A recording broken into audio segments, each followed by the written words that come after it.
Welcome along, and today in the army analysis series we are looking at one of the new armies, the brand new DLC. It is the old friend of an army, the Dailami, which we all know from Ancients. They were in Ancients, but they've just appeared in Medieval. And what are they like? Well, let's go through it together. Quite brightly coloured. So it's really all about impact, isn't it? Impact. You've got your standard Dailami, medium foot, and the veteran version, which is superior quality. Key point is the impact and the 200 POA advantage. So on impact against defensive spear, your standard Dailami get 100 POA advantage. The spear get their 100, Dailami the 200, so it's 100 advantage. And with the superior quality, the plus 50 for quality, so it works out as 150 POA advantage over spear, defensive spear. That includes armored version as well, because armor doesn't count on impact. So it is a fair advantage. And when all your troops, I've got 18 altogether here. I've got 6 of the veteran Dailami and 12 of the regular. So 18 impact troops, that's quite a lot. And 3 skirmishers. In my tests and what I've seen on the battlefield, it seems to me to be roughly like a 1 in 3, 1 in 4 chance of disrupting on impact.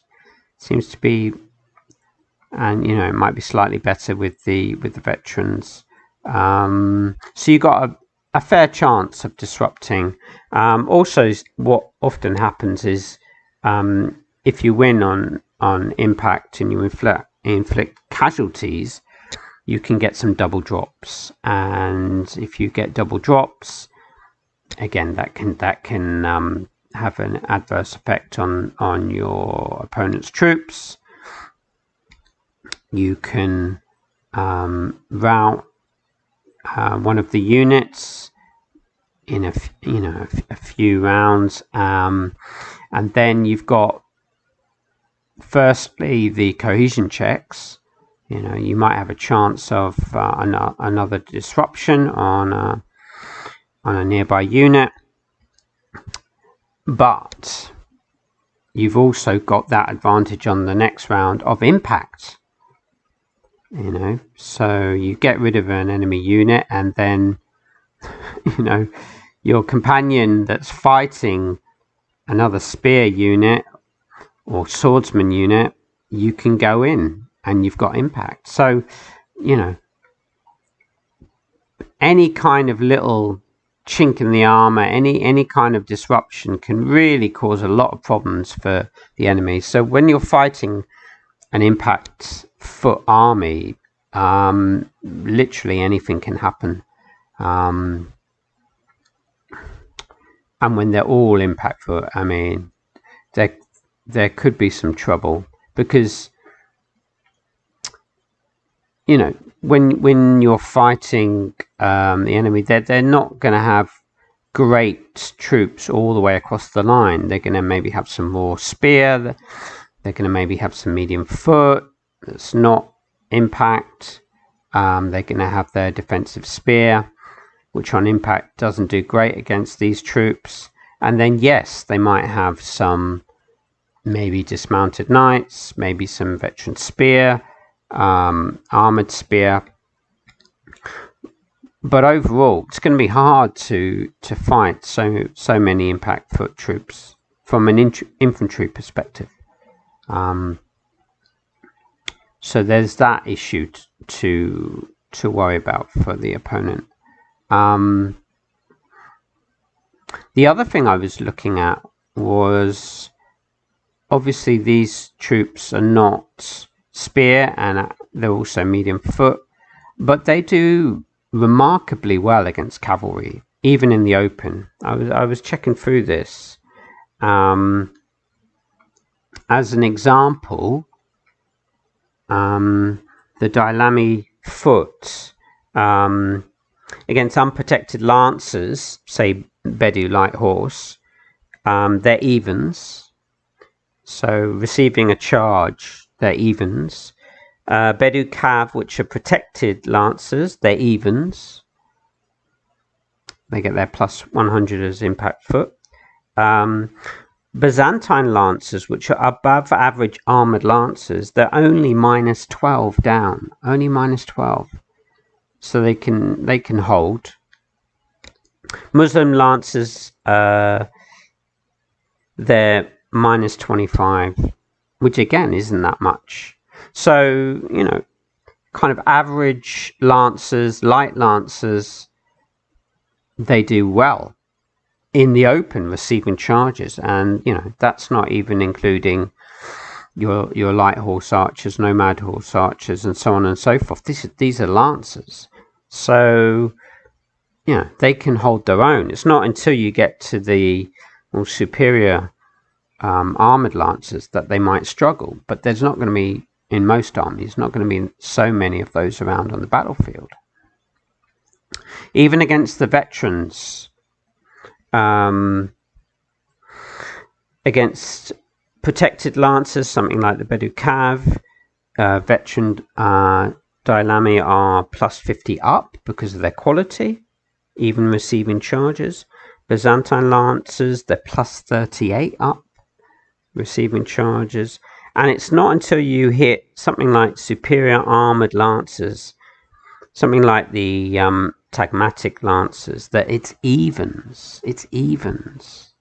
So these veteran Dailami foot in the open against cavalry do remarkably well. Remarkably well. Okay, knightly lancers, they're at a minus 100, and then they're in trouble. But you know, those examples I've just given you, it's a heck of a lot of cavalry that they can do well against in the open, receiving charges. So they're not as bad against cavalry as you may think.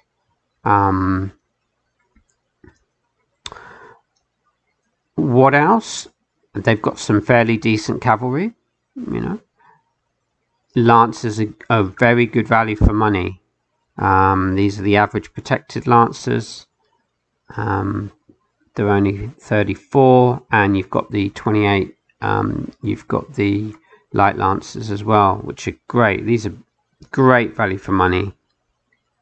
Lancers are probably some of the most cost-effective and useful units in the game, and you've got two of them here, of these types, and they're great at harassing cavalry, charging horse archers, coming around, getting flank attacks on infantry. Just really good units for the price. Really good units. And you've got some of the really excellent superior armored horse archers, some of the best, probably some of the best cav in the game. You don't have many to pick from, and probably their price in this kind of list, you probably only want to take, say, 2. But they're fantastic because they have bow and they've got the quality as well. For me, with this type of army, maybe you want to take slightly more cav, perhaps against the new armies, the armies with more cavalry as a deterrent, and perhaps against the more like European style armies that have got less cav, you might want to take out a few of these units. I was just messing around. There's not a lot of options, but as an example, say if you wanted, you could take out one of these expert horse armored horse archers, 56, say Bedu Cav 34 gives you 92. You could actually take out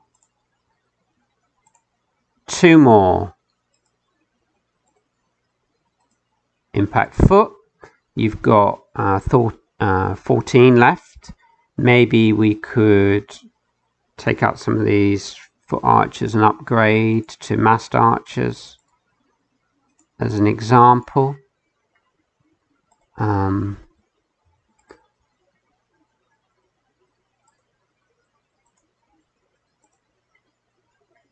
And that gives you 20 infantry, 20 impact foot. So I mean that's just great, really. And you know, you've still got 2 Bedu Cav, 1 expert horse archer, and then a lot of light lancers. If you remember that, you know, as the papal list, when I took out the papal list, I only had about 4 cav. So perhaps you would just need to take more infantry against some of these European armies. Or it depends how you want to play. You might want the extra cav to be, you know, threatening on the flanks. It depends how you want to play it. Depends on the map as well. The map is really open. This map looks, yeah, really open. So maybe it would be worthwhile taking the extra cav as I had in the initial setup.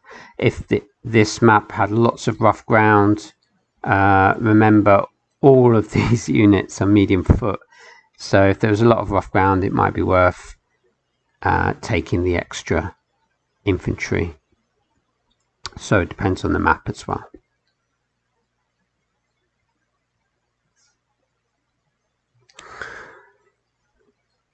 What are the weaknesses? Not many skirmishers. Absolute max is 4, and then you've got 4 the massed archers. I guess if you wanted, you could take out some. You could maybe take out 1 of the veteran foot and a couple of these units, and you could, if you wanted, you know, add to this. Also, none of your infantry troops are armored, and against something like horse archers, they're going to be able to inflict quite a lot of casualties and just be annoying, really. So that's one issue you have. And you've got to survive some cohesion checks, perhaps, if it's concentrated fire. But I think just going by the amount of impact foot you can field, this army could well do well in the league. Considering how well they do against cavalry, considering how much impact foot you can bring, considering as well, you know, if you look back at some of my videos, some of these, especially the newer armies, they didn't have a lot of infantry. I mean, I think roughly it was Crusaders. I think I bought about 13 infantry. Syrian States was about 10. It was around that number for a lot. Georgian list, I had about 10. the infantry is just, if you can get your infantry anywhere near the enemy infantry, it's just not going to hold. Also, a lot of these newer armies, they've got the mixed bow, like the Paviciers, and units like that. So it's going to be a real gamble. They're going to try and disrupt you, but then because they don't have the full spearman advantage, once impact, well, they're going to lose impact, and then they're going to be in trouble in the melee. So this kind of army could cause people a lot of problems.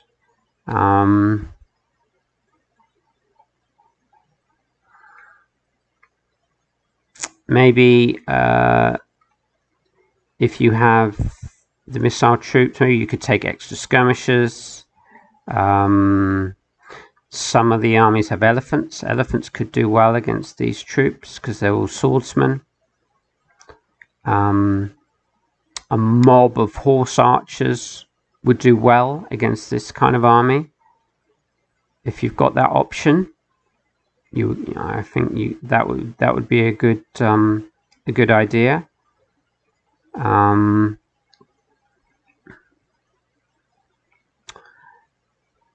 But they do well in ancients, and it's quite possible that they are going to do well in medieval as well.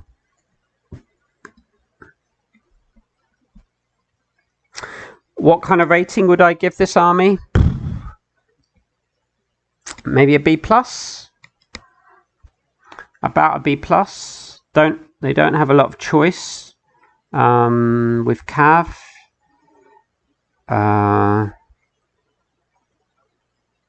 They're all swordsmen. They're all medium foot. No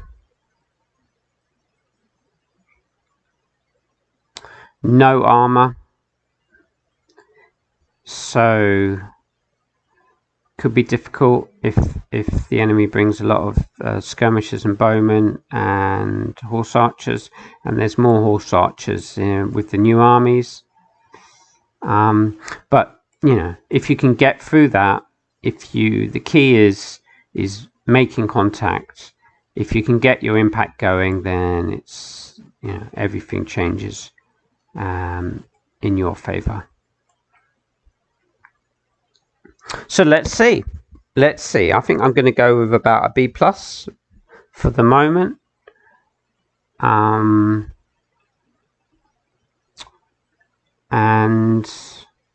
let us know if you're playing with this army in the league, if you're playing against it in the league. Put your comments below. Let us know what you think. Maybe you've got some ideas how to play against them or how to play with them. Maybe these Muslim lancers might be worth taking instead of the horse archers. Maybe you want to take some massed archers when you want to max on your skirmishers. Take a few less impact troops. Let's see. Okay. Thanks a lot for watching, and see you again soon.